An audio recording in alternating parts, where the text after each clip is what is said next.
మొదటి అధ్యాయము నుండి 2వ అధ్యాయము 15వ వచనం వరకు చూసుకున్నాం మనం కదమ్మా. ఒకసారి నేను అడుగుతాను, మీరు కొంచెం చెప్పడానికి ప్రయత్నం చేయండి. అపోస్తుల కార్యములు అనే పేరు ఎలా వచ్చింది?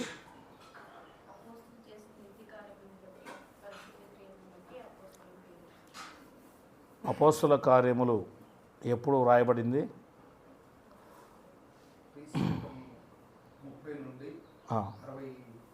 2 వరకు. Very good. ఇక అపోస్తుల కార్యములు వ్రాసిన రచయిత ఎవరు? ఆయన డిజిగ్నేషన్ ఏంటి? ఓకే. అపోస్తుల కార్యములు వ్రాయడానికి ముందు ఏ గ్రంథం రాశాడు ఆయన? లూకాసు వార్త యొక్క కంటిన్యూషన్ అపోస్తుల కార్యములు అని మనము చూసుకున్నాం. Very good. యేసుక్రీస్తు వారు ఎప్పుడు సిలువ వేయబడ్డాడు? పస్కా పండగ. డేట్ కూడా చెప్పాను. యేసుక్రీస్తు వారు ఎప్పుడు సిలువ వేయబడ్డారు? బైబిల్ డేట్ ప్రకారం, మన డేట్ కాదు.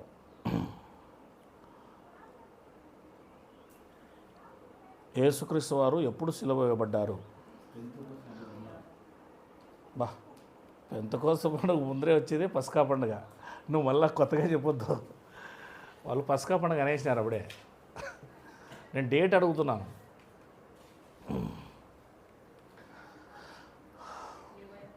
మొదటి నెల 14వ ఎన్నో తేదీ? మొదటి నెల 14వ తేదీ.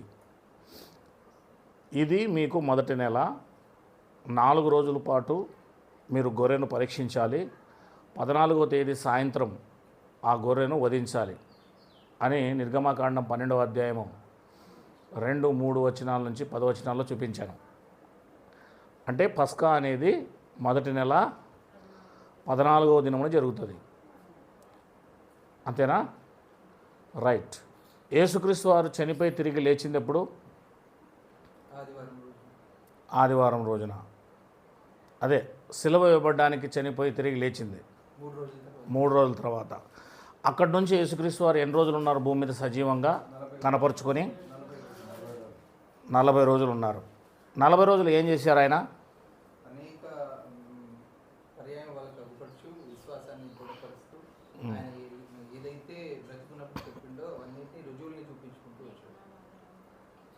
ఎందుకు తిరిగి లేచి ఆయన వాళ్ళ శిష్యులకు కనపడ్డాడు?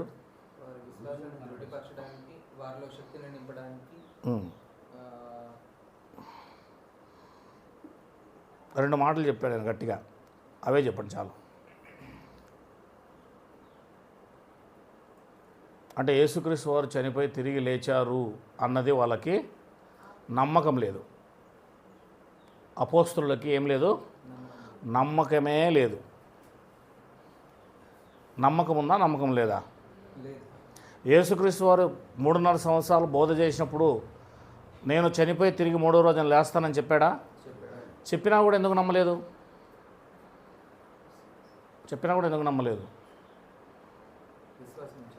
అది చెప్పాను కదా, నమ్మకం లేదు అనే మాట వాళ్ళకి.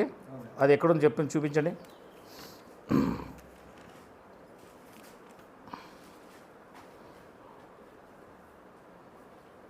మూడు విషయాలు చూపించాను నేను.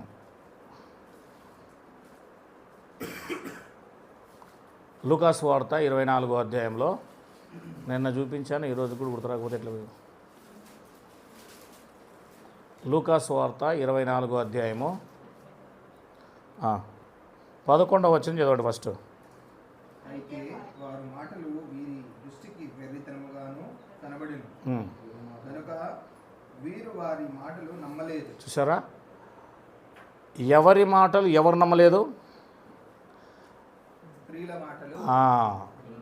స్త్రీలు చనిపోయి యేసుక్రీస్తు వారు తిరిగి లేచారు అని దేవదూతలు చెబితే ఆ విషయాలు మగ్దలేని మరియ, అక్కడున్న యోహాన్నయ్య అని ఒక ఆమె, తర్వాత యాకోబు తల్లి, వీళ్ళందరూ చూసి దేవదూతల మాటలు విని యేసుక్రీస్తు వారు తిరిగి లేచారని సమాధిలో కూడా ఖాళీ ఉండడం చూసి వచ్చి ఎవరు చెప్పారు? శిష్యులు చెప్పారు. అపోస్తులకు చెబితే అపోస్తులు ఏమన్నారంట? యేసుక్రీస్తు వారి తిరిగి లేచారు అన్న విషయాన్ని వీళ్ళ వెర్రిగా చూశారంట వాళ్ళని. అంటే యేసుక్రీస్తు వారు తిరిగి లేవటం అనేది శిష్యులకు కూడా నమ్మకం లేదు, వెర్రిగా అనిపించాయంట మాటలు. లేదు, యేసుక్రీస్తు వారు తిరిగి లేచారు, గలిలియాకు వెళ్ళారంట, దేవదూతలు చెప్పారు మాతో అని ఆ స్త్రీలు చెప్తూ ఉంటే, మీకు వెర్రి పట్టిందమ్మా, పిచ్చేమని పట్టిందా మీకు, చనిపోయేవారని తిరిగి లేస్తారా అన్నట్టుగా వారు వెర్రి మాటలుగా చూశారు. అంటే శిష్యులే ఆ రకంగా ఉంటే ఇక స్థిరపరచాల్సిన బాధ్యత ఎవరి మీద ఉంది? ఇంకా చనిపోయి తిరిగి లేచాడని సాక్ష్యం చెప్పాల్సిన బాధ్యత ఎవరి మీద ఉంది? శిష్యుల మీదే ఉంది. మరి వాళ్ళే నమ్మకం లేకపోతే, వారికే విశ్వాసం లేకపోతే ఎవరు చెప్తారు? నమ్మితేనే కదా చెప్తారు, ఎవరైనా విశ్వాసం ఉంచితేనే కదా చెప్తారు సమాజానికి వెళ్ళి. కనుక వారికే వెరితనంగా ఉంది, మేము నమ్మమనేశారు.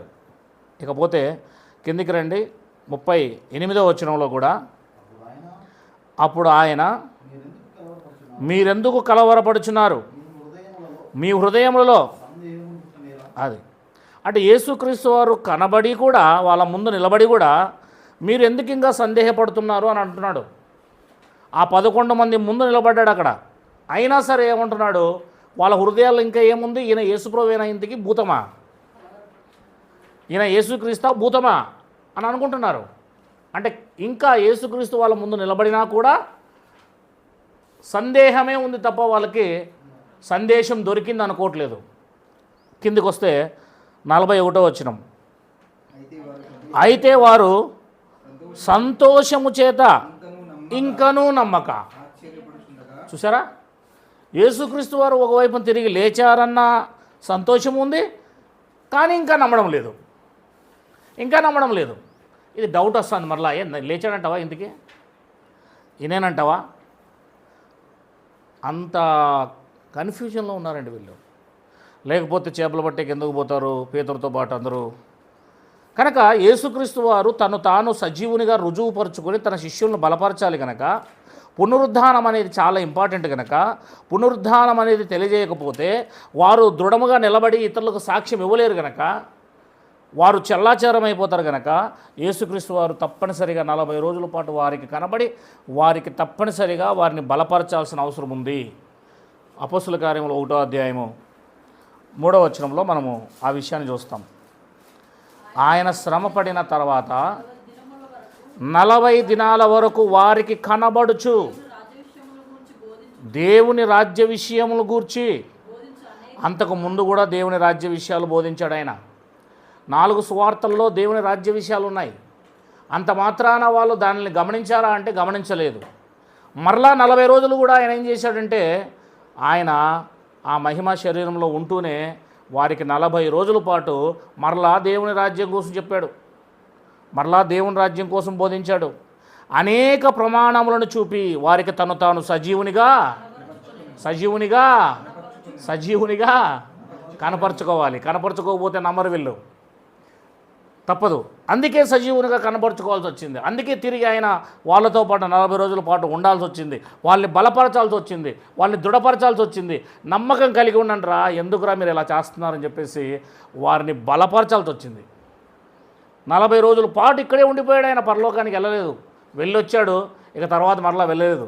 ఆయన ఇక్కడే ఉండిపోయి వారికి 24 గంటల సేపు తురుముతూనే ఉన్నాడు అన్నమాట. దేవుని రాజ్య విషయాలు చెప్తున్నాడు. నేను సజీవంగా ఉన్నాను చూడండి, నా చేతులు చూడండి, నా కాళ్ళు చూడండి, నా దెబ్బలు చూడండి, ఒకసారి అర్థం చేసుకుంటారా అని చెప్పేసి వారికి రుజువులు చూపిస్తున్నాడు. నేను సజీవుణ్ణి, తిరిగి లేచాను అని చెప్పేసి ఆయన తను తాను రుజువు చేసుకుంటున్నాడు. అంత మాత్రమనేనా మనం చూసుకున్నాం నిన్నటి రోజున లూకాసు వార్త 24వ అధ్యాయము 44వ వచనము. ఈ 40 రోజులు ఏం చేశాడు అన్నదాన్ని మనం చూస్తున్నాం. 3.5 సంవత్సరాలు ఏం చేశాడో కాదు, 40 రోజులు ఏం చేశాడో చూస్తున్నాం. మోషే ధర్మశాస్త్రములోను ప్రవక్తల గ్రంథములోను కీర్తనలోను నన్ను గూర్చి వ్రాయబడినవన్నీ నెరవేరవలెనని నేను మీ యొద్ద 3.5 సంవత్సరాలు బోధించినప్పుడు చెప్పినవి అది అప్పుడు చెప్పాను కదా 3.5 సంవత్సరాలు నెరవేరాలని అవి ఇప్పుడు నెరవేరాయి.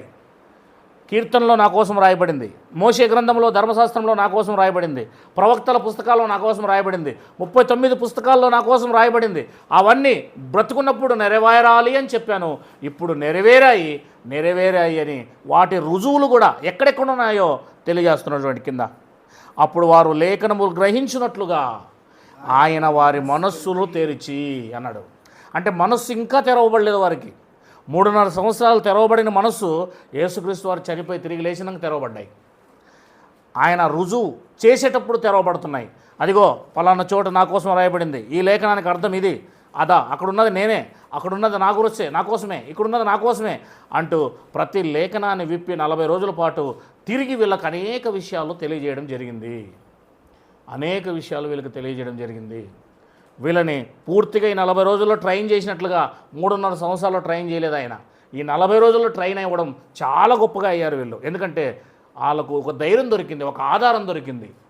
మనిషికి ఎప్పుడు ఆధారం దొరుకుతుందంటే మన కోసం చనిపోతే ఆధారం దొరకదు, మన కోసం సమాధి చేయబడితే ఆధారం దొరకదు, మన కోసం తిరిగి లేస్తే ఆధారం దొరుకుతుంది. అపొస్తలుల కార్యములు 17వ అధ్యాయం 31వ వచనం. ఎందుకనగా తాను నియమించిన మనుషుని చేత నీతిని అనుసరించి భూలోకమునకు తీర్పు తీర్చబోయేడు ఒక దినము నిర్ణయించి ఉన్నాడు. మృతులలో నుండి ఆయనను లేపినందున దీనిని నమ్ముటకు అది మృతుల పునరుద్ధానం ఉంటేనే మనకు ఆధారం. సిలువ వేయబడితే లేదు, సమాధి చేయబడితే లేదు, తిరిగి లేవాలి. మృతుల పునరుద్ధానం జరిగితేనే, నిన్నటి రోజు కూడా చెప్పాను నేను 4:25, మృతుల పునరుద్ధానం అనేది లేకపోతే మనకేం లేదు, నీతే లేదు. 4:25 రోమపత్రిక.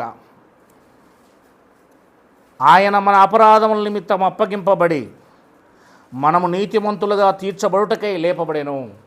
మనం నీతిమంతులం అవ్వాలంటే యేసుక్రీస్తు తిరిగి లేవాలి. యేసుక్రీస్తు సమాధిలో ఉండి అలాగే ఉండిపోయాడు అనుకో, మనం నీతిమంతులం అవ్వలేం. మనం నీతిమంతులం అవ్వాలంటే భూమి మీద ఉన్న ప్రతి మనిషి యేసుప్రభువు నమ్ముకుంటే సిలువ వేయబడినంత మాత్రాన మనం నీతిమంతులు కాలేం, సమాధి చేయబడినంత మాత్రాన మనం నీతిమంతులు కాలేం. తిరిగి లేస్తేనే నీతిమంతులం అవుతాం. ఎందుకంటే ఆయన నీతిమంతుడు, పరిశుద్ధుడు అని రుజువు ఎప్పుడవుతుందంటే నీతిమంతుణ్ణి మరణము బంధించలేదు. నీతిమంతుణ్ణి మరణం ఏం చేయలేదు, బంధించలేదు కనుక ఆయన నీతిమంతుడు కనుక తిరిగి లేచాడు. ఇప్పుడు ఆయన నమ్ముకుంటే మనకు నీతి మనకు ట్రాన్స్ఫర్ అవుతుంది, ఆయన నీతి మనకు ట్రాన్స్ఫర్ అవుతుంది. మనం ఆయన మృతత్వంలోనికి నమ్మితే మనము నీతిమంతులం అవుతాం. 10వ అధ్యాయం రోమిలికి రాసిన పత్రిక 10వ అధ్యాయం 8వ వచనం. అదేమని చెప్పుచున్నది, వాక్యము నీ యొద్దను, నీ నోటను, నీ హృదయంలో ఉన్నది, అది మేము ప్రకటించు విశ్వాస వాక్యమే. వాక్యం ఏం చేస్తుంది మనల్ని? విశ్వాసంలోనికి తీసుకెళ్తుంది. అదేమనగా యేసు ప్రభు అని నీ నోటితో ఒప్పుకోవాలి, దేవుడు మృతుల్లోని ఆయన లేపినని నీ హృదయంలో విశ్వసించాలి. అది ఎప్పుడు రక్షించబడతావు నువ్వు? దేవుడు మృతులలో నుండి ఆయనను లేపని నీ హృదయంలో విశ్వసించాలి. హృదయంలో విశ్వసించడం అంటే రూఢిగా, ఇక ఏమాత్రం కూడా శబ్దత లేకుండా, ఏమాత్రం కూడా ఏమంటారు అది చంచలత్వం లేకుండా నీ హృదయంలో గట్టిగా నమ్మాలి. అప్పుడు నువ్వేమవుతావు? రక్షింపబడేదవు. 10 ఏలైనగా నీతి కలుగునట్లు మనుష్యుడు హృదయములో విశ్వసించును అని రాయబడి చూడండి. కనుక మనకు నీతి కలగాలంటే యేసు ప్రభు తిరిగి లేవాల్సిందే. దేవుడు మృతుల్లో ఉండి ఆయన లేపని రాయబడింది కదా అక్కడ. ఆయన లేవటం వల్ల మనకు నీతి వస్తుంది. ఆయన పడుకుంటే అక్కడే అలాగే చచ్చిపోయి వెళ్ళిపోతే, పాతాళానికి వెళ్ళిపోయి ఉంటే, పరదేశకి వెళ్ళిపోయి ఉంటే మనకు నీతి కలిగేది కాదు. కనుక యేసుక్రీస్తు యొక్క పునరుద్ధానములో, మృతుల పునరుద్ధానములో ఏముంది అంటే నీతి ఉంది. అందుకే మనం యేసుప్రభువుని నమ్మాలి. అబ్రహామును కాదు, ఇస్సాకును కాదు, యాకోబును కాదు, దావీదును కాదు, దానియేలును కాదు. వీళ్ళందరూ చనిపోయి వెళ్ళిపోయారు, వాళ్ళలో నీతి లేదు కనుక. నీతి ఎవరిలో ఉంది? యేసుప్రభువులో ఉంది కనుక ఆయనను మరణం బంధించలేకపోయింది. ఆయన తిరిగి లేచాడు. ఇప్పుడు మనం ఆయన నమ్ముకుంటే మనం నీతిమంతులం అవుతాం. ఆయన నీతి మొత్తం పాత నిబంధన గ్రంథంలో ఉన్న వారందరినీ కూడా తిరిగి లేపింది విశ్వాసం ద్వారా. ఎందుకంటే వాళ్ళు ముందు యేసుక్రీస్తును విశ్వసించారు. రాబోయే యేసుక్రీస్తునందు ఎవరు విశ్వాసం ఉంచారు? హెబెలు మొదలుకొని ఆఖరికి సిలువలో దొంగ వరకు యేసుప్రభువులో విశ్వాసం ఉంచారు. ఆ విశ్వాసం వల్ల నీతిమంతులు చేసింది. Very good. ఇకపోతే యేసుక్రీస్తు చనిపోయి తిరిగి యేసుక్రీస్తు వారు శిష్యులకు ఇంకా ఎందుకు కనబడ్డాడు? ఇంకొంచెం రుజువులు చెప్పాను నేను. ఒకటి అయిపోయింది ఆల్రెడీ. చెప్పండి, ఎందుకు కనబడ్డాడు? దేవుని రాజ్య విషయాలు తెలియజేయడానికి తను తాను సజీవునిగా కనపరుచుకొని, నేను సజీవుణ్ణి, మీరు నన్ను నమ్మండి, మీలో ఉన్న అవిశ్వాసాన్ని పోగొట్టుకోండి అనడానికి ఒకటి. నెక్స్ట్ అసలైన విషయం ఏంటంటే పరిశుద్ధాత్మను పొందుకుంటారు. దేంటి? రూఢిగా చెప్తున్నాడు అనమాట. మీరు పరిశుద్ధాత్మను పొందుకోవాలి. దేన్ని పొందుకోవాలి? పరిశుద్ధాత్మను పొందుకోవాలి. పరిశుద్ధాత్మను పొందుకోకపోతే మీరు ఏమీ మాట్లాడలేరు, మీ వల్ల ఏమీ కాదు. అదే మాట 1వ అధ్యాయము 5వ వచనం, 4వ వచనం కూడా చదువుదాం. ఆయన వారిని కలుసుకొని ఇలాగూ ఆజ్ఞాపించెను, మీరు యెరూషలేము నుండి వెళ్ళక ఎక్కడికి పారిపోవద్దండి అని అర్థం. నా వలన వినిన తండ్రి యొక్క వాగ్దానం కొరకు యెరూషలేము నుండి ఎందుకు వెళ్ళొద్దని చెప్పాడు? చెప్పండి. వాళ్ళని యెరూషలేము నుండి ఎందుకు వెళ్ళొద్దన్నాడు? వాళ్ళు ఇజ్రాయేలీలు ఏది ఏమైనా సంవత్సరానికి 3 సార్లు ఖచ్చితంగా వచ్చి బలిని ఇస్తారు కాబట్టి అక్కడ అనేక జనాలు కూడుకుంటారు అనే ఉద్దేశంతో. నెక్స్ట్ పెంతెకోస్త పండుగ వస్తుంది. ఆ పెంతెకోస్త పండుగ దినమే పరిశుద్ధాత్మ దిగొస్తాడు. అప్పుడు సువార్త ప్రకటించాల్సి ఉంటుంది కనుక వీళ్ళు వేరే దగ్గరికి వెళ్ళిపోతే అందరూ ఎక్కడ కూరుకుంటారు? యెరూషలేములో కూరుకుంటారు. వీళ్ళు ఎక్కడో ఉంటారు, వాళ్ళ దగ్గరికి ఏం పరిశుద్ధాత్మ వస్తుంది, కానీ సువార్త చెప్పడానికి ఎవరు ఉంటారు అక్కడ? కనుక నలుమూలల నుండి, భూదిగాంతముల నుండి భక్తిగల ఇశ్రాయేలీలందరూ కూడా పెంతెకోస్త పండుగ దినమున ఖచ్చితంగా ఎక్కడికి రావాలి? యెరూషలేముకి రావాలి. ప్రతి సంవత్సరం వాళ్ళు 3 పండుగలకు వస్తారు. ఒక పండుగ ఏంటి? పస్కా. రెండో పండుగ ఏంటి? పెంతెకోస్త. మూడో పండుగ ఏంటి? గుడారాల పండుగ. ఈ 3 పండుగలకి ప్రతి పురుషుడు కూడా ఇయర్లీ భక్తి గలవాడు ఎంత దూరం ఉన్నా, 1000 కిలోమీటర్లు ఉన్నా, 2000 కిలోమీటర్లు ఉన్నా కూడా, ఇండియాలో ఉన్నా, పాకిస్తాన్లో ఉన్నా కూడా ప్రతి సంవత్సరం ఈ 3 పండుగలకి వాళ్ళు ఖచ్చితంగా యెరూషలేము అనే దేవాలయంలో బలులు అర్పించి అక్కడ వాళ్ళు ఖచ్చితంగా తాము తీసుకొచ్చిన అర్పణలు ఇచ్చి అక్కడ ఉండి దేవుని వాక్యం నేర్చుకొని అక్కడ నుంచి వాళ్ళు మరలా దేశానికి వెళ్ళిపోవాలి. కనుక యెరూషలేములోనే ఉండమని ఎందుకు చెప్పాడంటే యెరూషలేములోనే వీళ్ళు ఉన్నప్పుడు ఆ యొక్క ఆత్మ వాళ్ళ మీదకి దిగొస్తుంది కనుక అప్పుడు వీళ్ళు సువార్త ప్రకటించడానికి అక్కడ ఉన్న వారందరికీ అవకాశం ఉంటుంది. అందుకే యెరూషలేములో ఉండమన్నాడు. రైట్. ఎక్కడికి చెదిరిపోద్దు అన్నాడు. ముందుకు పోదాం. ఇంకా ఏం చెప్పాడు? నా వలన వినిన తండ్రి యొక్క వాగ్దానము కొరకు కనిపెట్టుడి. తండ్రి యొక్క వాగ్దానం ఏంటా? తండ్రి యొక్క వాగ్దానము అవును, పరిశుద్ధాత్మని ఇస్తానని దేవుడు ముందుగానే చెప్పాడు. 5వ వచనం, యోహాను నీళ్లతో బాప్తిసం ఇచ్చాను కానీ కొద్ది దినముల్లోగా మీరు పరిశుద్ధాత్మలో బాప్తిసం పొందురను. యోహాను గారు ఏమని చెప్పారు?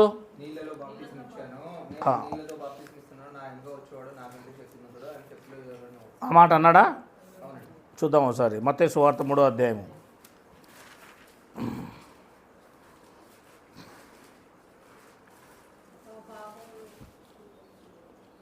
11వ వచనం చదవండి. 10వ వచనం నుంచి చదువుదామా? ఇప్పుడే గొడ్డలి చెట్లు వేరున ఉంచబడి ఉన్నది. విందాం. ఎవరైనా చెట్లు వేరుతో సహా కొడతారా చెట్టుని, లేకపోతే పైన కొడతారా?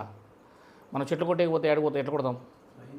పైన కొడతాం, మొద్దుకు కొడతాం, కింద వేరులతో సహా ఎవరు తెంపడు. ఇక్కడ ఏమంటున్నాడు? ఇప్పుడే గొడ్డలి చెట్లు వేరు మీద పెట్టబడిందట. వేరును కొడితే ఏమవుతుంది? మొత్తం చెట్టు చచ్చిపోతుంది. చెట్టు ఎవరు? ఇశ్రాయేలీలు. ఎక్కడ ఉంచబడింది గొడ్డలి? వేరు మీద. అంటే వేరును కొడితే ఇశ్రాయేలు జాతంతా ఎండిపోతూ ఉంది. వేరును కొడితే ఇశ్రాయేలు జాతంతా ఏమైపోతూ ఉంది? మొత్తం నామరూపం లేకుండా పోతుంది. ఇంకా అది అక్కడ చెట్టే పుట్టదు. ఇంకా అందుకే అంటున్నాడు ఇప్పుడే ఇప్పుడే గొడ్డలి చెట్లు వేరున ఉంచబడి ఉన్నది గనక మంచి ఫలము ఫలింపని ప్రతి మంచి ఫలము ఫలింపని ప్రతి చెట్టును నరకబడి అగ్నిలో నరకబడి అగ్నిలో వేయబడును. మారు మనస్సు నిమిత్తము నిమిత్తం నేను మీకు నీళ్ళలో బాప్తిసం ఇచ్చుచున్నాను. అయితే నా వెనుక వచ్చువాడు నాకంటే శక్తిమంతుడు. ఆయన చెప్పులు మోయుటకైన నేను పాత్రుడునుగాను. ఆయన పరిశుద్ధాత్మలోను అగ్నితోనూ మీకు బాప్తిసం ఇచ్చును. అదే ఇక్కడ 2 రకాల బాప్తిస్మాలు కనబడుతున్నాయి. ఒకటేంటి? పరిశుద్ధాత్మలో బాప్తిస్మం ఎవరికి? మారు మనసు పొందుకొని యేసుక్రీస్తు నమ్ముకున్న వానికి పరిశుద్ధాత్మలో బాప్తిస్మం. మారు మనసు పొందని వారికి అగ్నితో బాప్తిస్మం. అగ్నితో అంటే అర్థం ఏంటి?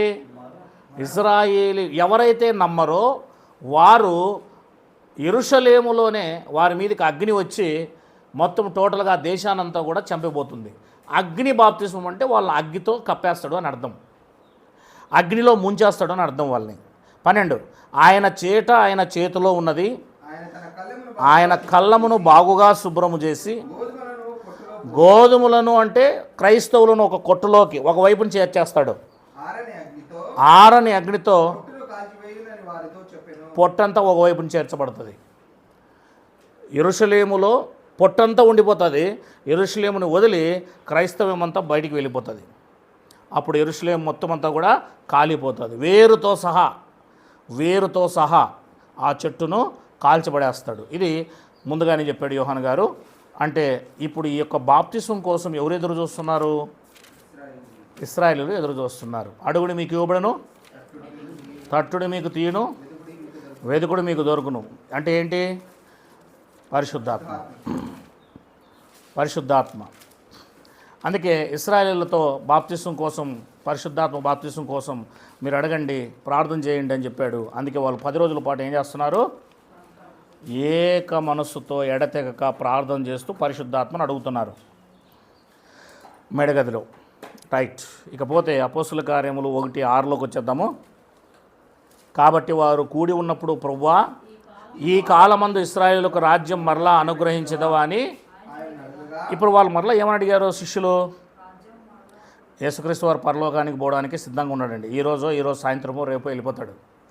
లాస్ట్ క్వశ్చన్ ఎవరికి వచ్చిందో తెలియదు, మొత్తానికి వస్తుంటుంది. పేతురికే వచ్చింటుంది. అయ్యా మరి మాకు రాజ్యం ఇస్తావా? నువ్వేమో వెళ్ళిపోతానంటున్నావు, ఇంకా రావనంటున్నావు, పరిశుద్ధాత్మను పంపుతానంటున్నావు, కనుక మాకు రాజ్యం అనుగ్రహిస్తావా? దావీదు గారికి ఇచ్చిన రాజ్యాన్ని మరలా మాకు అనుగ్రహిస్తావా? ఎందుకంటే మేము చెరలోకి వెళ్ళిన తర్వాత మా పితరులు రాజ్యాన్ని పోగొట్టుకున్నారు. ఈ రోజు వరకు మాకు రాజ్యమే లేదు, మరలా రాజ్యాన్ని అనుగ్రహిస్తావా? ఆ మాట ఎందుకు అడిగారు వాళ్ళు? పాత నిబంధనలో ఆల్రెడీ దావీదు కుమారుడు, దావీదు చిగురు యేసుక్రీస్తు వారు వచ్చినప్పుడు మెస్సయ్య రాజ్య పరిపాలన చేస్తాడు, నిత్యము ఆయన సింహాసనము ఉంటుందని నేను మీకు లేఖనాలు చూపించాను. ఓకేనా? కనుక దాన్ని బట్టి, ఆ లేఖనాలను బట్టి నువ్వు దావీదు కుమారుడు అయిన మెస్సయ్య అని మాకు అర్థమైపోయింది. ఇప్పుడు నీవు తప్పనిసరిగా రాజ్యం అప్పగిస్తావా, మాకి రాజ్యం చేస్తావా అని అడిగారు. అప్పుడు ఆయన సమయాలు కాలాలు దేవుడు తన యొక్క స్వాధీనంలో ఉంచుకొని ఉన్నాడు, వాటిని తెలుసుకొనటం మీ పని కాదు అని చెప్పాడు. చెప్పి 8వ వచనంలో అయినను పరిశుద్ధాత్మ మీ మీదకి వచ్చినప్పుడు, అయినను అనే మాట చాలా ఇంపార్టెంట్. అయినను అంటే కాలములు సమయాలు తండ్రి స్వాధీనంలో ఉన్నాయి. అయినను పరిశుద్ధాత్మ మీ మీదకి వచ్చినప్పుడు కాలాల సమయాలు మీకు తెలిసిపోతాయి. అర్థమవుతుందా? మీకు ఎప్పుడు తెలుస్తాయి? పరిశుద్ధాత్మను పొందుకున్నప్పుడు మీకు తెలుస్తాయి. కాలాలు సమయాలన్నీ కూడా మీకు తెలిసిపోతాయి. ఎందుకంటే పరిశుద్ధాత్మకు అన్ని విషయాలు తెలుసు గనుక. ఎందుకు తండ్రికి తెలిసినటువంటి ఎవరికి తెలుసు? పరిశుద్ధాత్మకు తెలుసు. కనుక పరిశుద్ధాత్మకు సమస్త విషయములు తెలుసు కనుక మీరు ఇప్పుడు పరిశుద్ధాత్మ పొందుకుంటే కాలాలు సమయాలు మీరు ఇట్టే తెలుసుకోగలరు అని చెప్పాడు ఆయన. తర్వాత ఆయనను పరిశుద్ధాత్మ మీ మీదకి వచ్చినప్పుడు మీరు శక్తి నొందుదురు గనక మీరు యెరూషలేములోను యూదయ సమరయ దేశముల్లోను భూదిగాంతముల వరకు నాకు సాక్షులై. అదిగో యూదయ సమరయ భూదిగాంతముల వరకట. భూదిగాంతములు అంటే నేను మీకు చెప్పాను. భూదిగాంతములు అంటే ఏంటి? ఫర్ ఎగ్జాంపుల్గా మనం మొదటి మ్యాప్ తీయండి. ఆ అబ్రహాము యొక్క ప్రయాణం చేసిన మ్యాప్ తీయండి. లాస్ట్లో ఫస్ట్ చూడండి. మీరు ఇందులో అనేక దేశాలు చూస్తారు. ఇక్కడ 1 కాదు 2 కాదు. ఓకేనా? కల్దీల దేశం కనబడుతుందా లాస్ట్లో? అక్కడ పారసీకం, ఏలాము, షూషాను, కల్దీ. అబ్రహాము ప్రయాణం చేసిన దేశాలు తీశారా? అందులో కనబడుతున్నాయా? కల్దియా దేశం కనబడిందా? ఏలాము, పారసీక, హెద్దికేలు, బాబేలు, పైకి వస్తూ ఉంటే ఫరాతు, పైకి వస్తుంటే అష్షూరు, ఇలా కిందికి వచ్చి పదనరాము, ఆరాము, హమాతు, కిందికి దమస్కు, ఇలా కిందికి వస్తే ఇక్కడ మనకు యెరూషలేం కనబడుతుంది. ఇక్కడ మోయాబుకు రామోదిలాదు అనే దానికి మధ్యలో యెరూషలేం కనబడుతుంది. మహాసముద్రం ఉంది కదా, ఆ మహాసముద్రానికి కర్మేలు కొండకి కొంచెం రైట్ సైడ్. ఇప్పుడు ఇక్కడ యెరూషలేం ఇక్కడుంది. ఇది చిన్నది ఇంతే, ఇక్కడే యెరూషలేం ఉండేది ఇంకా. కానీ ఇదంతా కూడా భూదిగాంతములు. అన్ని జనాంగం ఉండే దేశం ఇదంతా, అన్ని జనాంగం. దేవుడు ఇతనికి ఇస్తానని చెప్పింది, అబ్రహాముకి తన సంతానానికి ఇస్తానని చెప్పింది. అదిగో యెరూషలేము అని చూడండి. ఆ యెరూషలేము, రామోద్గిలాదు, కన్నేరెతు సముద్రము, ఆటు నుంచి దమస్కో వరకు పైకి, ఆటు నుంచి కింద వరకు మోయాబు దేశ్ బార్డర్ వరకు అంతే. ఇక్కడ చిన్నది. ఆ 4-5 పేర్లు ఉన్నాయి కదా, ఆ ప్లేస్ను మాత్రమే ఇస్తానని చెప్పాడు. కానీ దాని చుట్టూన్న ఈ దేశమంతా కూడా భూదిగాంతము అంటారు. రౌండ్ ఆఫ్ ఉన్నది భూదిగాంతం. తూర్పు, పడమర, ఉత్తరం, దక్షిణం 4 వైపుల ఉన్న అన్ని జనాంగం ఉన్న దేశాలన్నీ కూడా భూదిగాంతం. ఇశ్రాయేలుకి కింద భాగంలో ఉన్న ప్రతిదీ కూడా భూదిగాంతమే. ఇక మీకు మరో మ్యాప్ చూపిస్తే ఇశ్రాయేలీల గోత్రముల యొక్క తెలుపు పాలస్తీనా పటం. 2వ చూడండి. ఇది 12 గోత్రాలకు పంచిచ్చిన దేశం యెహోషువ ద్వారా. ఈ 2వ మ్యాప్ కనబడిందా? ఇశ్రాయేలీల గోత్రములను తెలుపు పాలస్తీనా పటం కనబడిందా? ఇదిగో కింద నుంచి ఎక్కడ ఈ ఎదోము ప్లేస్ ఉంది కదండి, ఎదోము ప్లేస్ నుంచి ఆ పైకి వరకు దమస్కు ఉంది చూడండి సైడు, అక్కడ వరకు ఇదంతా కూడా ఇశ్రాయేలు 12 గోత్రాల వారికి పంచించిన స్థలాలు, ప్లేస్ యెహోషువ ద్వారా. పైకి ఉత్తరము, కిందికి దక్షిణము, మొత్తం అన్నీ కనబడుతున్నాయి. రైట్?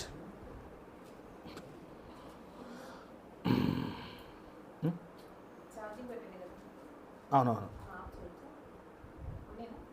ఏమేమన్నా అట్లేం లేదు, అదేం కాదు. భయపడాల్సిన అవసరం లేదు మీరు దాని గురించి. ఆటోమేటిక్ అయిపోతుంది అది. అంటే ఛార్జింగ్ సమయం ఇట్లా ఇదవుతాయి అన్నట్టుగా ఏం లేదు, ఆటోమేటిక్గా అయిపోతుంది అది. రైట్. ఎక్కడున్నాం మనము?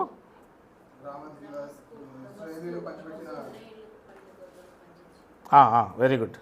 ఇక్కడ ఇజ్రాయేల్ గోత్రములు తెలుపు పాలస్తీనా పటం. ఇదంతా కూడా యెహోషువ ద్వారా ఇచ్చిన ప్రాంతం.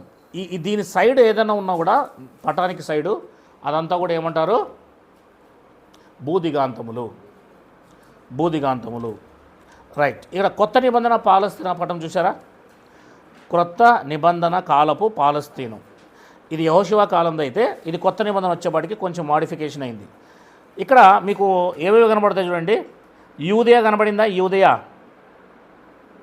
కింద యూదయ, బెత్లెహేం పక్కలో బాగా పెద్దగా కనబడుతుంది. ఆ తర్వాత సమరయ పైన మధ్యలో, ఆ తర్వాత గలిలియా. ఈ 3 కలిపి వీటిని రాష్ట్రాలు అంటారు వాళ్ళు. రాష్ట్రాలు. ఈ దేశంలో ఈ 3 కూడా రాష్ట్రాలు.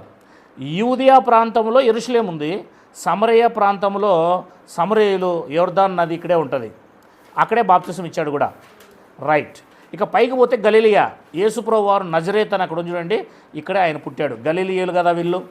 నజరేతు నుంచి మంచిది ఏదైనా వస్తుందా అంటే, వీరు పూర్తి కల్ట్ అయిపోయిన జనాభా అనమాట. ఈ సమరయ, గలిలియా అనే వాళ్ళు పూర్తి అన్ని జనాంగంతో కలిసిపోయారు వాళ్ళు. 10 గోత్రాల వారు కొత్త నిబంధన కాలానికి. కానీ ఈ కింద యెరూషలేం ప్రాంతంలో ఉన్నవారు భక్తిగల వారుగా, యెరూషలేం ఉంది కనుక వాళ్ళకి వీరు భక్తిగల వారుగా కనబడతారు యేసుక్రీస్తు వచ్చే వరకు కూడా. Very good. మీకు లాస్ట్లో పైన కనబడుతుంది దమస్కు అని. ఈ దమస్కులోనే క్రైస్తవులు ఉన్నారని చెప్పేసి పౌలు గారు యెరూషలేము నుంచి పత్రికలు తీసుకొని అక్కడికి వెళ్తాడు. ఈ దమస్కు పట్టణానికి పైన కనబడుతుంది కదా ఉత్తరాన, ఆ దమస్కు పట్టణంలోనే 1000 మంది క్రైస్తవులు ఉన్నారని పత్రములు తీసుకొని ఆర్డర్ తీసుకొని వెళ్తాడు అక్కడికి వెళ్ళేపాటికే దేవుడు కనబడి ఆయనతో మాట్లాడి ఆ దమస్కు పట్టణంలో ఉన్న క్రైస్తవులంతా కూడా దేవుని నమ్ముకుంటారు. ఇతని ద్వారా ఇంకా గొప్ప సేవ జరుగుతుంది. దమస్కు అంటే సిరియాకి రాజధాని అన్నమాట. దమస్కు అంటే సిరియా దేశానికి రాజధాని. అది అక్కడ కూడా క్రైస్తవులు ఏర్పడతారు. Very good. ఇక చివరిలో ఉండేది మీకు తెలుసు, పౌలు గారు ప్రయాణం చేసిన ప్రదేశములు. ఇది ఇంకా పెద్దదన్నమాట. ఇది ఇంకా అనేక దేశాలు కలిసి వస్తాయి ఇందులోన. ఇటువైపు పోతే రోమా వస్తుంది, ఇటువైపు పోతే ఆసియా వస్తుంది, మాసిదోనియా వస్తుంది. ఇవన్నీ చాలా దేశాలు, చాలా ఖండాలు కలుస్తాయి. ఇందులో 3 ఖండాలు కలుస్తాయి. రైట్. ఇక్కడ 1వ అధ్యాయం మనం 8వ వచనానికి వచ్చినట్లయితే యేసుక్రీస్తు వారు శిష్యులతో చెప్తున్న మాట, ఆయనను పరిశుద్ధాత్మ మీ మీదకి వచ్చినప్పుడు మీరు శక్తిని పొందుదురు గనుక మీరు యెరూషలేములోను చూపించాను కదా ఇందాక పటము, యూదయ సమరయ గలిలయ అనే ప్రదేశాలు, అక్కడంతా కూడా యూదయ సమరయ దేశములంతటను భూదిగాంతముల వరకును నాకు సాక్షులై ఉందునని వారితో చెప్పాను. భూదిగాంతముల వరకు అన్నాడు. ఇక్కడ నిజంగా వీళ్ళకి ఒక డౌట్ రావాలి. మేము ఇంత ప్లేసులు తిరిగి మేము భూదిగాంతముల వరకు తిరిగి సువార్త చెప్పేంత ఉందా మాకు?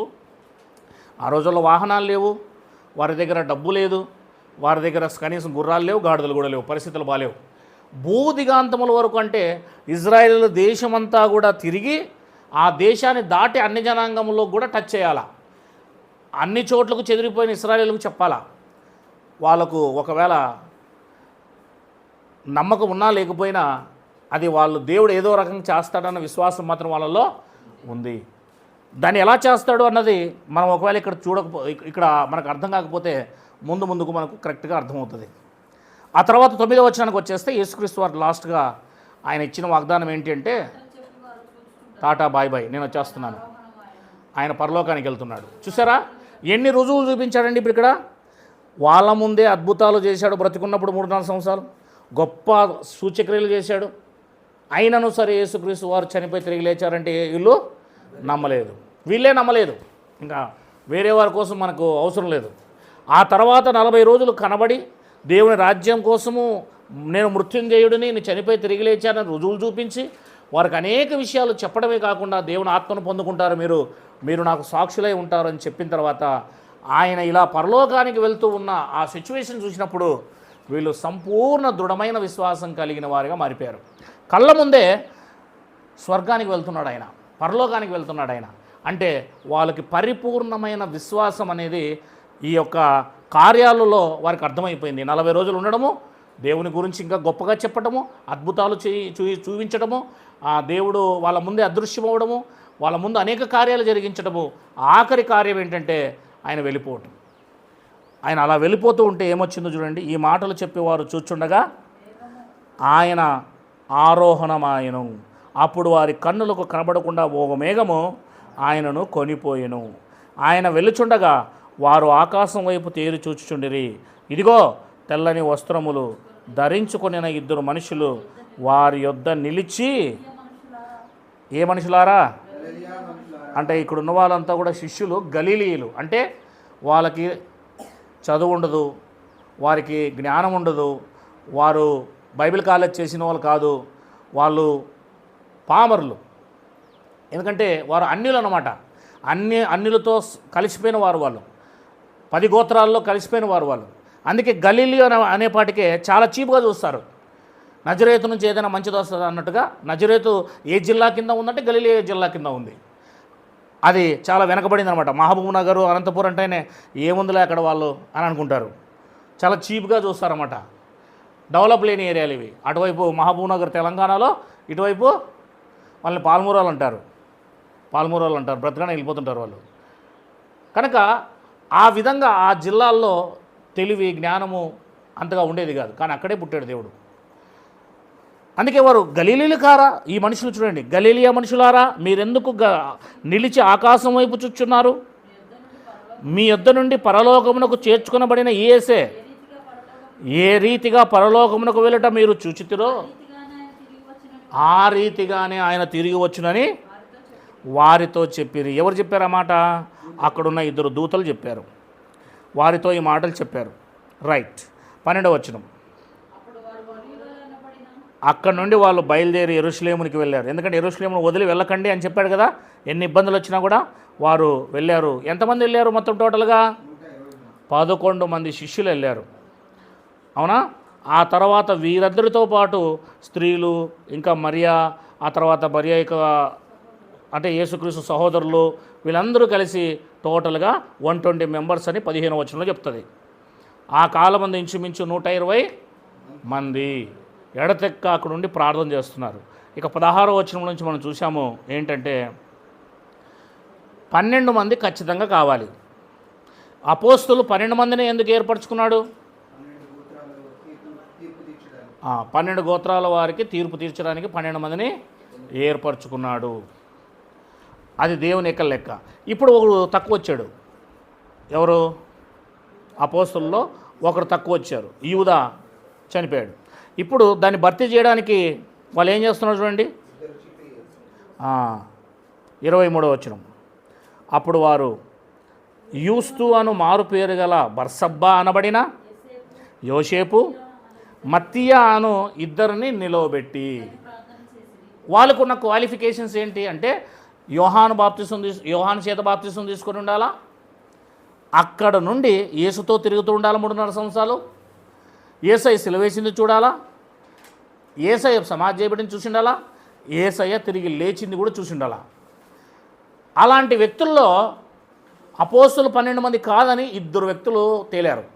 మేము యోహాను చేత బాప్తిసం తీసుకున్నామండి, మేము యేసుప్రభు తిరిగి లేచేదాకా పరలోకానికి పోయేదాకా చూసామండి కల్లారా అని 2 వ్యక్తులు ముందుకు వచ్చారు. అందులో ఒకరు యోసేపు, ఇంకొక ఆయన మత్తియా. వీళ్ళిద్దరు పేర్లు చీట్లు వేశారు. అంటే 2 పేర్లు రాసి చీట్లలో దేవుని ముందు వేశారు. ఇలాగా, అయ్యా వీళ్ళిద్దరిలో ఎవరిని ఎంచుకుంటావు నువ్వు 12వ వారిగా, నీ ఇష్టం అని ప్రార్థన చేసి వేశారు. అదే మనకు 25లో కనబడుతుంది చూడండి.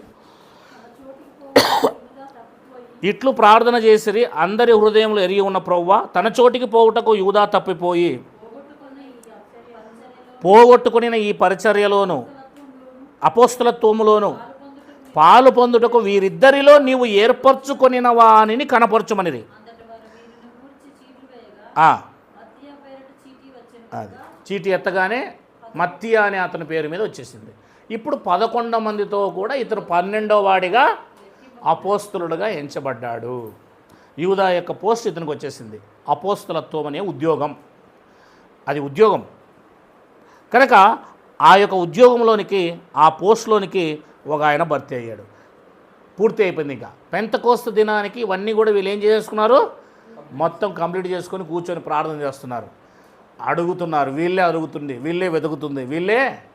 ఈరోజు మనం అడగాల్సిన అవసరం లేదు, ఈరోజు మనం వెతకాల్సిన అవసరము లేదు, ఈరోజు మనం తట్టాల్సిన అవసరం కూడా లేదు. వారు అడగాలి, వారు తట్టాలి, వారు వెతకాలి. అందుకే వాళ్ళు 10 రోజుల పాటు అయ్యా నువ్వు చెప్పినట్లుగా మేము పరిశుద్ధాత్మ కోసం ఎదురు చూస్తున్నామని ఎడతెగక వారు ప్రార్థనలోనే ఉంటూ ఉన్నారు. ఇలా సమయం రానే వచ్చింది. పెంతెకోస్తా, పెంతే గ్రీకు భాషలో పెంతే అంటే 50 అని అర్థం. పెంతే అంటే 50 కనుక ఆ పెంతెకోస్త దినమున పరిశుద్ధాత్ముడు రానే వచ్చాడు. పరిశుద్ధాత్మ దేవుడు వెరీ గుడ్. ఇక్కడ మీకు కొన్ని విషయాలు చెప్పాను చూడండి. ఇప్పుడు చదవండి మళ్ళీ ఒకసారి దాన్ని.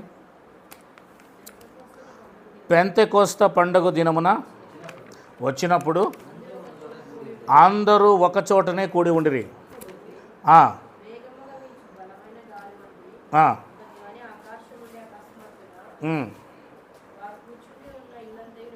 అది గాలిని దేంతో పోల్చాము? పరిశుద్ధాత్మను బైబిల్ గాలితో పోలుస్తుంది. ఓకే, అది కూడా చూసాం మనం. ఇకపోతే అగ్ని జ్వాలలు అనే మాట కూడా రాయబడింది అక్కడ 3వ వచనంలో కదా. అగ్ని జ్వాలలు అంటే పరిశుద్ధాత్మ వచ్చినప్పుడు ఏమొచ్చింది, ఏం కనబడింది వాళ్ళందరికీ? అగ్ని జ్వాల కనబడింది. మరి మోషేకి పొదలో ఏం కనబడింది? పొద కాలిపోవట్లేదేలా అని అక్కడికి వెళ్ళాడు. ఈ విచిత్రం చూచదా అని వెళ్ళాడు. కానీ పొద కాలిపోవడం లేదు, కానీ అగ్ని కనబడుతుంది అక్కడ. అగ్ని నాలుకలు కనబడుతున్నాయి అక్కడ. ఆ అగ్నితో నుండి దేవుడు మాట్లాడుతున్నాడు. సేమ్ ఇక్కడ కూడా పరిశుద్ధాత్మ ఈ అపోస్తుల మీదకి వచ్చినప్పుడు 120 మెంబర్స్ మీదకి అగ్నిజ్వాల కనబడింది. ఆ అగ్నిజ్వాలలో నుండి నాలుకలు విభాగింపబడ్డాయి. నాలుకలు, అగ్నిజ్వాల ఎప్పుడైనా కాలేటప్పుడు ఇలా నాలుకల మొదలే వస్తుంది చూడండి. అంటే డివైడ్, విభాగింపబడం అంటే డివైడ్ అయ్యిందనమాట. ఒక్కొక్కరి మీద ఒక్కొక్క నాలుక వెళ్ళి రాలింది అని రాయబడింది చూడండి. అక్కడ నాలుకలు విభాగింపబడినట్లుగా వారికి కనబడి, అంటే వీళ్ళు కల్లారా చూశారు, దాన్ని కల్లారా కనబడింది పరిశుద్ధాత్మ అగ్ని రూపంలో రావటం. వారిలో ఒక్కొక్కని మీద వ్రాలగా, అంటే నాలుకలు వెళ్ళి వాళ్ళ మీదకు వెళ్ళి రాలాయి, అంటే వాళ్ళని ఆవరించాయి నాలుకలు. ఇప్పుడు ఏమైంది? అందరూ పరిశుద్ధాత్మతో నిండిన వారై ఆ యొక్క ఆత్మ అంటే నాలుక వారికి వాక్శక్తిని అనుగ్రహించింది. అంటే వీళ్ళకి ఏం మాట్లాడడానికి రాదు, నోట్లో నాలుక లేని వారు వీళ్ళందరూ. కనుక నాలుక ఆ పరిశుద్ధాత్మనే మాట్లాడుతున్నాడు. ఈ మాట చెప్పాడా? ఈ మాట కూడా మీకు చూపించాను. 10వ అధ్యాయము 20వ వచనం మత్తయి సువార్త. ఇది ముందుగానే యేసుక్రీస్తు వారు చెప్పాడు, మీరు నోట్లో నాలుక లేని వారు నాకు తెలుసు, మీ నాలుకగా పరిశుద్ధాత్మ ఉంటాడని చెప్పాడు అక్కడ. 10వ అధ్యాయం 20వ వచనం మత్తయి.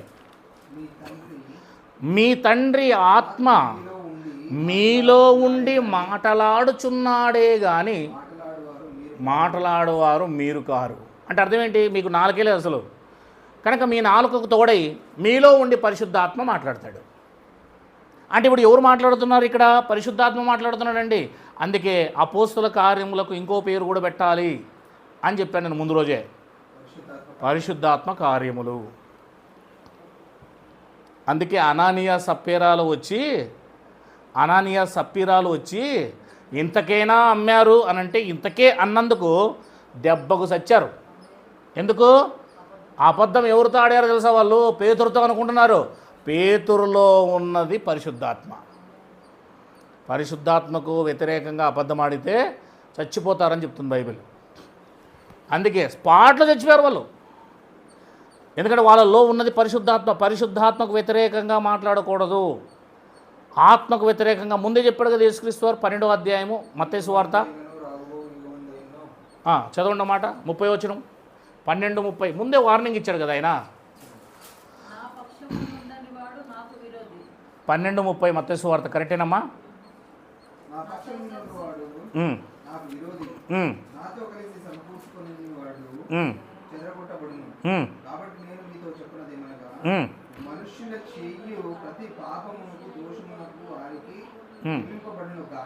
అంటే మనుషులు చేసే ఏ దూషణైనా ఏ పాపమైనా సరే 100 మందిని చంపు, నువ్వు ఎంత పాపమైనా చేయి, క్షమిస్తాడు దేవుడు. కానీ ఆత్మ విషయమైన దూషణకు అసలు పాపము క్షమాపణ లేదు అసలు. అందుకే పరిశుద్ధాత్మ అనగానే చాలా పవర్ఫుల్. మనిషి కుమారునికి విరోధంగా నువ్వు ఎంతైనా మాట్లాడు. అందుకే కరుణాకరణ వదిలేస్తున్నాడు దేవుడు ఇప్పటి వరకు. పాప క్షమాపణ ఉంది కరుణాకర్కి. ఆర్ఎస్ఎస్లకు ఉంది, బీజేపీలకు ఉంది, వీలైతే మోదీకి ఉంది, వీలైతే మణిపూర్లో క్రైస్తవులందరినీ చంపిన వాళ్ళకు కూడా ఉంది పాపక్షమాపణ. మనిషి కుమారునికి విరోధముగా మాట్లాడువానికి పాపక్షమాపణ కలదు, కానీ పరిశుద్ధాత్మకు విరోధంగా మాట్లాడువానికి ఈ యుగమందైనను రాబో యుగమందైనను లేదు. ఈ యుగం క్రీస్తు శకం 70లో అయిపోతుంది. అప్పటి వరకు పాపక్షమాపణ ఉండదు. రాబో యుగం అది కొత్త నిబంధన యుగం.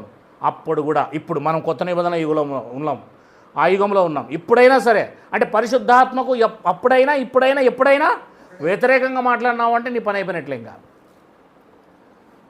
పాపక్షమాపణ అనేది ఉండదు. అదే మరణకరమైన పాపము ఉంటుంది బైబిల్. రైట్, పదం అపోస్తుల కార్యములోకి వచ్చేద్దాం. 4వ వచనం, 2వ అధ్యాయం 4వ వచనం. పరిశుద్ధాత్మతో నిండిన వారై ఆ ఆత్మ వారికి వాక్శక్తి అనుగ్రహించుకొలది అన్య భాషలతో మాట్లాడసాగిరి. ఏమని చెప్పాము మనం ఇక్కడ? అన్య భాషలు అంటే ఏమని చెప్పాము? మీరు చెప్పాలని ప్రశ్న వేస్తున్నాను ఇప్పుడు. అన్య భాషలు అంటే మనది కాని భాష అన్య భాష. ఇప్పుడు పెంతకోస్తోళ్ళు, ఓసన్న మినిస్ట్రీ వాళ్ళు, లేకపోతే ఏజీ మినిస్ట్రీ వాళ్ళు వీళ్ళంతా ఉంటారండి. చూశారు మీరు ఎప్పుడైనా? వాళ్ళు మాట్లాడుతున్న భాష ఎప్పుడైనా విన్నారా? ఒకే రకమైన భాష మాట్లాడతారు, అవునా? ఏంటా భాష? సాబా రీబా లీబా కింద అంటుంటారు, అవునా? ఆ భాష మాట్లాడారా ఇక్కడ? వాళ్ళు అంటారు ఇదే చూపించి, ఇక్కడ మాట్లాడారు కదా మేము కూడా అలాగే మాట్లాడుతున్నాం అంటారు. అక్కడ అలాగే మాట్లాడారా అన్నది మీరు నిన్న విన్నారు. ఒకసారి చదువుకుంటూ వెళ్ళిపోదాం అంతే. 5వ వచనం. ఆ కాలమున అంటే ఏ కాలమున? పెంతెకోస్తు పండగ దినమున అని అర్థం. ఆకాశము క్రింద నుండు అన్న, భూదిగాంతముల నుండి వచ్చిన వారు అన్న ఒకటే. ఆకాశము క్రింద నుండు అన్యులు కాదు, మళ్ళా ప్రతి జనములో నుండి వచ్చిన భక్తిగల యూదులు యెరూషలేములో కాపురముండిరి. అంటే పెంతెకోస్తు పండుగ దినమున కానీ, పస్కా పండుగ దినమున కానీ, పర్ణశాల పండుగ దినమున కానీ ప్రతి సంవత్సరం వచ్చేది 12 గోత్రాల ఇశ్రాయేలీలా అన్యులా?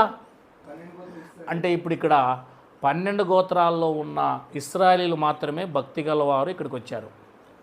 వారు ఏ ఏ దేశాలకు వెళ్ళిపోయి చేరిపోయారో తెలియదు, కానీ తప్పనిసరిగా వారు అక్కడికి వెళ్ళాల్సిందే. వెళ్ళారు. ఇప్పుడు అందరూ అక్కడే ఉన్నారు పండగలో. మొత్తం ఆయా దేశాల నుండి, భూదిగాంతముల నుండి వచ్చిన వారు 6. ఈ శబ్దము కలగగా జనులు గుంపులుగా కూడి వచ్చి అన్య భాషలతో అపోస్తలులు మాట్లాడడం చూసి, ఏంటి ఆ మేడగదిలో ఎందుకు గట్టిగా అరుస్తున్నారు ఎవరో, ఏం జరిగిందంటూ ఇశ్రాయేలీలలో నుంచి వచ్చిన ప్రతి వారు పరిగెత్తుకుంటూ వచ్చారండి వాళ్ళ దగ్గరికి. అప్పుడు వాళ్ళకి ఏం వినబడింది? చెవికి ఏం వినబడింది?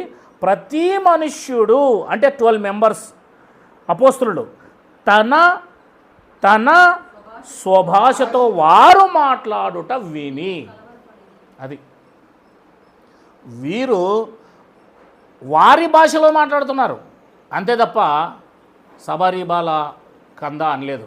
అలా అంటే ప్రతి ఒక్కరికి అలాగే వినపడుతుంది. తెలుగునికి అలాగే వినపడుతుంది, ఇంగ్లీషునికి అలాగే వినపడుతుంది, తమిళోనికి అలాగే వినపడుతుంది. కానీ ఇక్కడ అలా కాదు. పేతురు గారు ఇంగ్లీష్లో మాట్లాడుతున్నారు, యోహాను గారు తమిళంలో మాట్లాడుతున్నారు. ఫర్ ఎగ్జాంపుల్ చెప్తున్నా, ఉదాహరణకి ఇంకొక ఆంధ్రేయ అనే శిష్యుడు మరాఠీలో మాట్లాడుతున్నాడు. అసలు వీళ్ళకి మరాఠీ రాదు, తెలుగు రాదు, వీళ్ళకి ఏం రాదు, కేవలం హెబ్రీ భాష మాత్రమే వస్తుంది వీళ్ళకి. ఎవరికి? ఈ గలిలియా ప్రాంతంలో ఉన్నవారికి, ఇజ్రాయేల్ శిష్యులకి. కానీ వీళ్ళకు తెలియకుండానే వాళ్ళ నాలుకను పరిశుద్ధాత్మ ఆర్డర్లోకి తీసుకొని, పరిశుద్ధాత్మకు అన్ని భాషలు వస్తాయి, దేవునికి అన్ని భాషలు వస్తాయి. ఒక భాషను 12 అన్య భాషలుగా మార్చినవాడు ఆదికాండం 11వ అధ్యాయం 6వ వచనంలో. ఒక భాషను అనేక భాషలుగా మార్చిన అదే దేవుడు ఒకే ఒక స్థలానికి అందరూ వచ్చినప్పుడు అనేక భాషలుగా మాట్లాడుతున్నాడు పరిశుద్ధాత్ముడు. ఇక్కడ మాట్లాడుతుంది వీలైనా, మాట్లాడిస్తుంది పరిశుద్ధాత్ముడు. ఇప్పుడు వాళ్ళకి ఏమర్థమైంది? ఏంటి వీరు మన భాషలో మాట్లాడుతున్నారు, మన స్వభాషలో మాట్లాడుతున్నారు అని కలవరపడ్డారు. అంతటా అందరూ విభ్రాంతి నుండి ఆశ్చర్యపడి, ఇదిగో మాట్లాడుచున్న వీరందరూ గలిలీయులు కారా? వీరు హెబ్రీయులు కదా, వీళ్ళకి మన భాష ఎలా వస్తుంది? అంతే కదా. నువ్వు ఆంధ్రాలో ఉన్నావు, అంతో ఇంతో కర్ణాటక బార్డర్ దగ్గర ఉంటే కన్నడ వచ్చొచ్చు, కానీ నీకు మరాఠీ ఎలా వస్తుంది? వస్తుంది మరాఠీ, కానీ మరాఠీ మాట్లాడుతున్నావు స్పష్టంగా నువ్వు. అప్పుడు డౌట్ వస్తుంది కదా, నువ్వు కర్ణాటక బార్డర్లోన నిమ్మగల్లో ఉండి అంతో ఇంతో కన్నడ మాట్లాడితే నమ్ముతాం, కానీ మరాఠీ మాట్లాడితే మేము ఎట్లా నమ్ముతాము? వీళ్ళకి అదే డౌట్ వచ్చింది. గలిలీయులు హెబ్రీ భాష తప్ప మరి ఇంకే భాష మాట్లాడరు కదా, ఏంటి వీళ్ళు మన భాష మాట్లాడుతున్నారు? ఇది ఏమవునో? ఇదొక విచిత్రమే కదా, ఆశ్చర్యం కదా, ఎవరికైనా కూడా ఆశ్చర్యం కదా. మరి వెరీ గుడ్. మాలో ప్రతివాడు తాను పుట్టిన, మనలో ప్రతివాడు తాను పుట్టిన దేశపు భాషతో వీరు మాట్లాడుట మనము వినుచున్నామే. ఇదేమి? ఏ దేశాల నుంచి వచ్చారంటే వాళ్ళు? పార్తీలు, మాదీలు, ఎలామీలు, మెసపోతేమియా, యూదియా, కప్పదోకియా, పొంతు, ఆసియా, పృగ్రియా, పొంపులియా, ఐగుప్తు అను దేశంలో వారు. ఐగుప్తులో హెబ్రీ మాట్లాడరు. ఐగుప్తులో ఏ భాష మాట్లాడతారు? ఆ భాషే వేరు. ఐగుప్తు అంటే ఏంటి? West Indies. నల్లగా ఉండేసి ఎత్తుకుంటారు వాళ్ళు. వాళ్ళ భాష హెబ్రీ భాషే కాదు, వాళ్ళ భాషే వేరు. ఇక్కడ ఈ చాలామంది ఉన్నారు కదా ఈ దేశాల నుంచి వచ్చిన వారు, వాళ్ళ భాష అసలు హెబ్రీ భాషే కాదు. హెబ్రీ భాష ఒక దేశానికి సంబంధించింది, అది కేవలం ఇశ్రాయేల్ మాత్రమే మాట్లాడతారు. అలాంటిది ఆయా దేశాల నుంచి వచ్చిన వారందరి భాష వీరు మాట్లాడుతున్నారు. పార్తీయులు, మాదీయులు, ఎలామీలు ఇవన్నీ అయిపోయిన తర్వాత కురేనీ దగ్గర లిబియా, రోమా, యూదియా, క్రేతియా, అరేబియా, వీరు మన భాషలతో దేవుని గొప్ప కార్యములు మన భాషలతో అన్నారు చూడండి అక్కడ. ఇప్పుడు చెప్పండి, ఇప్పుడు వీరు మాట్లాడుతున్న మాటను కొట్టివేస్తుంది. అబద్ధాన్ని ఏం చేస్తుంది బైబిల్? ఇప్పుడు తప్పు అని చెబుతుంది. నిర్ధారణ చేసుకోవాలి మనం సత్యాన్ని.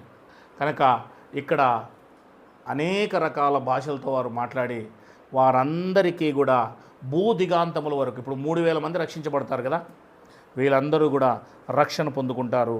తర్వాత 13వ వచనంకి వెళ్ళేద్దాం. కొందరైతే వీరు క్రొత్త మద్యముతో నిండిన వారని అపహాస్యము చేసిరి. అయితే పేతురు ఆ 11తో కూడా లేచి బిగ్గరగా వారితో ఇట్లడును, యూదయ మనుషులారా, యెరూషలేము కాపురమున సమస్త జనులారా, ఇది మీకు తెలియనుగాక, చెవిగ్గి నా మాటలు. ఇప్పుడు స్టార్ట్ చేస్తాడనమాట.